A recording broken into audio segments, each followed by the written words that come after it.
Yeah, no, I think another great game to be a part of. Completely different, conditions to the first Test match. But yeah, we adapted to those conditions, but we still stuck to the way in which we want to operate. And that's obviously a very pleasing thing, knowing that last week obviously was a very flat wicket, whereas this week was a challenging one, but we still went out and applied ourselves in the way in which we want to. But yeah, another game going down to the wire, but those are you want to play in games like that more than not. So another great week. And you made the decision to bring in Mark Wood for this Test match and were rewarded for it this morning. How crucial were those wickets to break that partnership? Yeah, massive. You sort of look at where the game's going and how long's left in the session, and there was a few decisions I made in which was, what type of bowling does the sort of batter not want to face at these times, and pretty sure I wouldn't want to be facing bouncers at 145 to 150 with 20 minutes left, even if I have faced as many balls as those two. So, that's what we picked him for, to come in and change the game and blow it open for us. So, it was an easy decision to make to bring him home, but, for him to produce 2 wickets at such a crucial time for us was, a real game-changing moment. And, as I say, that's what we brought him into the team for, to do, to bowl fast and, just come on and change the game. And finally for me, we noticed you didn't bowl throughout the Test match. Are you fully fit and capable to bowl? Yeah, I just honestly just didn't feel that I personally would add sort of too much to what we had. Look at the way in which, especially the seamers bowled, and Robbo and Jimmy just incredible.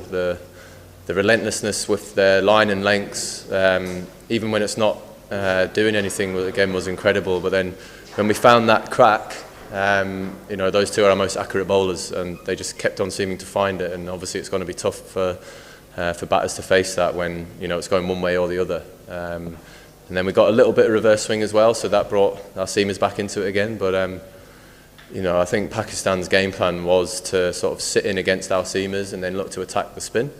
So that was a tactical reason as to why we bowled a lot more seam today than we did a spin, where you'd think that spin would play. Hi Ben, just wondered how much spirits were lifted by that late wicket from Leachy last night, and was there any moment during the chase when you thought it was getting slightly out of your control? Yeah, I mean, when you take a wicket like that at the end of the day, when they build a big partnership, it's obviously a massive boost coming off at the end of the day, and you go to bed a little bit easier. But honestly, the only time where I was sort of thought that was when the young fella came out and started playing some big shots, because he got 12 in the game, and I was like, it's written in the stars for him here. He's going to finish 30 not out and be the next superstar in Pakistan cricket. So, but I always felt we were only just 1 wicket away, because it's a very tough wicket to come in and score on against seam, and obviously with the pressure of having to chase down a total adds to the pressure of going out and batting. So I always felt even when the runs were coming down and down, that we just one little wicket away from something happening here, and then obviously when it got to 8 down, you look at the scoreboard and you go, it's two balls. That's all this is going to take, and it's going to take a lot for them to chase the runs down. Can I just ask about the wicket of Shakil just before lunch? Were you confident looking at the replays on the big screen that it was going to be given out? Was any doubt in your mind that hadn't carried it? The only doubt was when you're out there waiting for a decision, the longer the third umpire takes to look at those decisions is when you start thinking that it might get overturned. But no doubt in my mind about that carrying. You see a lot of those decisions and those type of catches in cricket. I could say the sort of similar thing to when Ruti got caught short leg. You could say that might have touched the floor, but you just got to go with what the umpire's decision is. And obviously it went our way, but I've been involved in a few decisions where stuff like that's gone against us, but you can't change it. Dean and then Stefan. Ben, it would appear that you're kind of riding a crest of a wave, 8 wins out of 9. Have you had any moment to kind of think about the magnitude of a series win in Pakistan? And don't come along very often, obviously, but over a period of history for an England side to do that, has it sort of dawned on you just what you've achieved thus far? You know, coming into this game being 1-0 up before we even bowled the ball, you know, I think we all understood that, you know, what we could achieve before we started this game, and you know, we're not naive in the fact of what we know we've achieved here, because we know how tough it is, not just for English teams to come here and win, but for any team. You know, Pakistan are a huge threat in their own conditions, so you know, not for 1 minute are we you know, going to think that, oh no, it's just another Test series win. You know, it's beating Pakistan, and Pakistan's massive. So no, we know what we've achieved. We know that it's a very special thing in English cricket to come here and win. So yeah, I think it was a strange feeling there, the celebrations at the end winning the series, just because compared to last week, because just another thing, you know, we've got this bug just floating around the dressing room which we just can't seem to get rid of, and I think it was a sign of just how tired the lads were there, you know, mentally and physically. So no, we know what we've achieved, and another great win for us. And actually that kind of ties into the next question about Mark Wood. You talked obviously about trying to get him to blow the game open, which he did, but in terms of the kind of character, resilience, effort that was required for him to do the hard yards, bowling short is quite hard work, as you know. What does that say about him and his character, that he's not played a first-class game for 9 months and he can go and do that for you the first Test he plays? Yeah, it's great, and I think, you know, what made it slightly easier for him coming into this game was the clarity in the role which he was going to play. You know, we knew we had to use his assets of pace to our advantage, and you know, we feel that the Pakistan batters, you know, don't tend to like it up top when you're bowling it short at them. So the decision to bring him on before lunch was to come on and do that, and you know, use that to our advantage, and you know, was, you know, a massive time in the game for us, and took us into the lunch break, you know, on top of the game again. Stefan, and we'll start taking some questions from the Pakistan media. Ben, in the past, England have only ever won 2 Test matches away to Pakistan, whether that be here or in the UAE. You've won 2 in a week.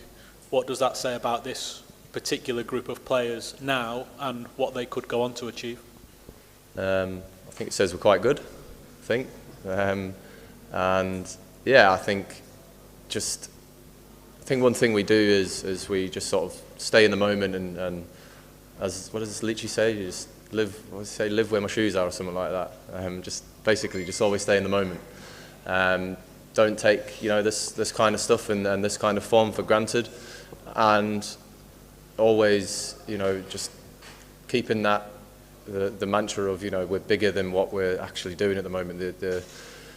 What we're trying to do is bigger than sort of results and all that kind of stuff, but obviously it massively helps when you are winning, and in the way in which we're winning. But yeah, the guys who I've got in the squad, you know, from the guys who step out on the field to the guys who unfortunately miss out on selection, are all in it together, and we all really believe in what we're trying to do. So, you know, very, very special time to be an England cricketer. The collapse yesterday morning, we know you want to be positive, but I'm sure you want to be ruthless as well. Could you have been more ruthless with the bat yesterday, and is that a lesson to take forward? I wouldn't say it was a collapse. I'll just say it was not executing what we wanted to do, and that's fine. But no, you know, it's one of those things. It's always easier to say something after it's happened, but we could have easily got to, you know, 400, 420, 430 lead playing in that way. We just didn't execute as well as we would have liked to. Okay, Shaquille Eastry here on this side, and then we'll take some questions in. Hello Ben, Shafkat Shabir here from Crickwick. You talked about the tactical aspect of beating Pakistan, bringing on the bowlers, those bowling changes, and batting the way you people have been batting throughout the series and in this Test match. I want to ask you about the psychological and mental aspect of the things. When you and the boys come up with the plan and push Pakistan in a corner, changing the fields, coming up with different bowling options, I mean, how much psychologically and mentally it took you to outwit and outfox Pakistan in this series, and especially in this Test match?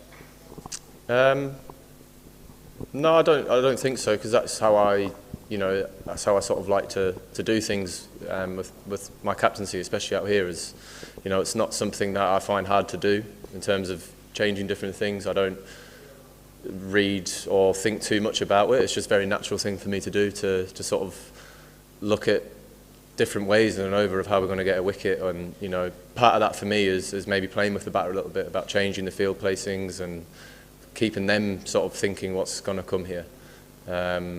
So no, I think that's just very natural for me to do as a captain. And, congratulations for winning the match and winning the series. What are you feeling about the crowd of the and people of Multan, especially Pakistan? How are you feeling playing cricket in Pakistan? And my second question is, would you like to change your team in Karachi, or the same team will play in Karachi? So yeah, coming here, we all knew and understood what cricket means to the people of Pakistan, and you know, in both Test matches, you know, I felt that the crowd has just enjoyed what they've been watching. Again, walking off the field here as you know, as winners against the home team, you know, I just felt as if we walked off to people just really appreciating what they'd seen again. A game, you know, being won by 26 runs, you know, going down to the wire, you know, not knowing what's going to happen, you know, if that's what the crowd and people want to see.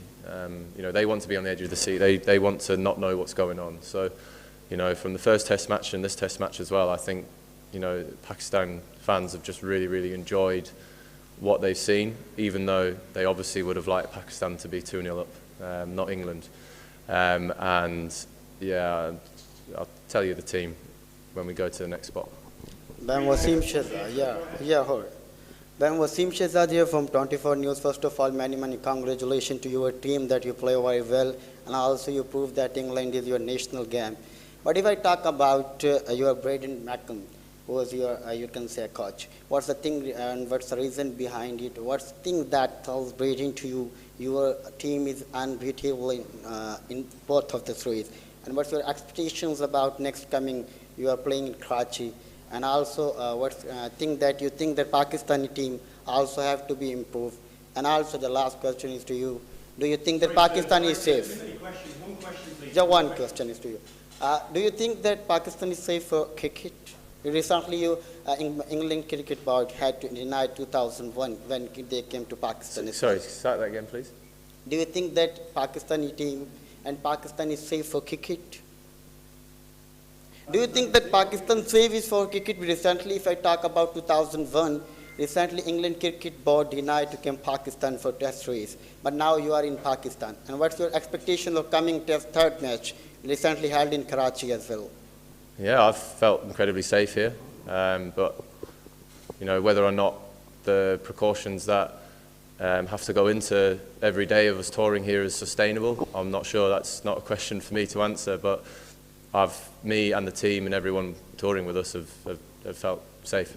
But yeah, the sustainability of it is a question for someone else to answer. One here and then last one here. And Ben, you and Pat are changing the methodology of Test cricket, and as artistic people are calling that you both should not be allowed to play Test cricket with you because you both are changing the methodology of the Test cricket. Oh, people saying we shouldn't be able to play? Yeah, because you both are changing the methodology of Test cricket.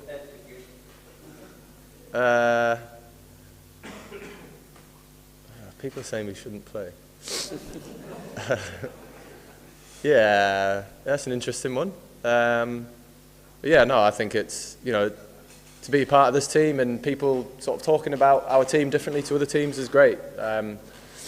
It's something me and Brendan and Rob set out to do when we, you know, took these jobs on, was just to change something in English cricket to see if we could, I don't know, reinvent thought process and how it's played, how it's thought about. You know, take a different narrative as to what Test cricket has been built up on the last, you know, 100 years pretty much.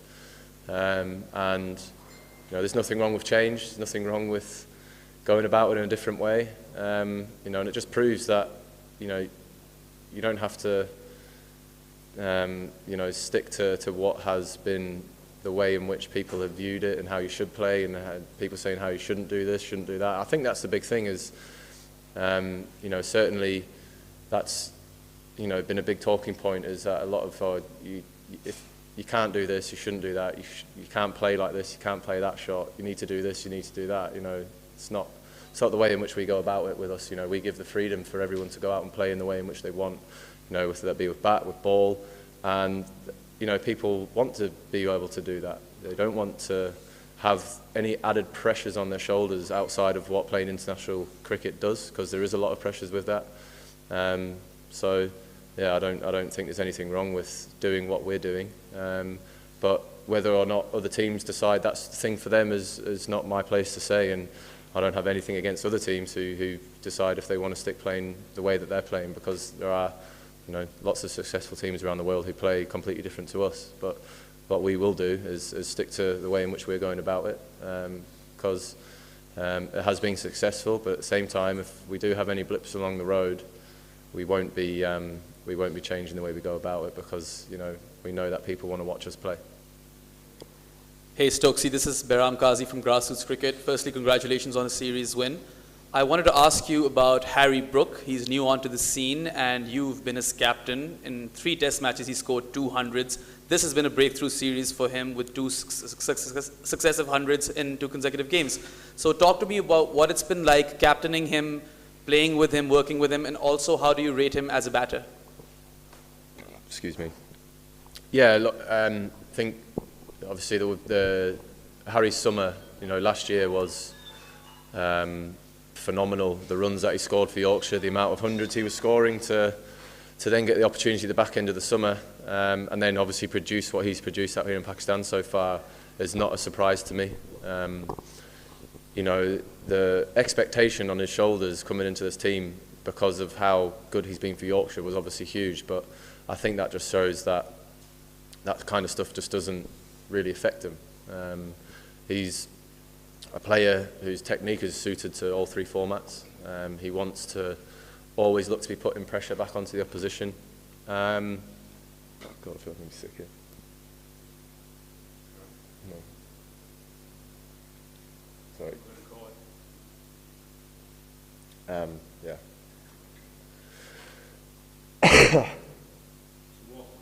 No, I'm alright.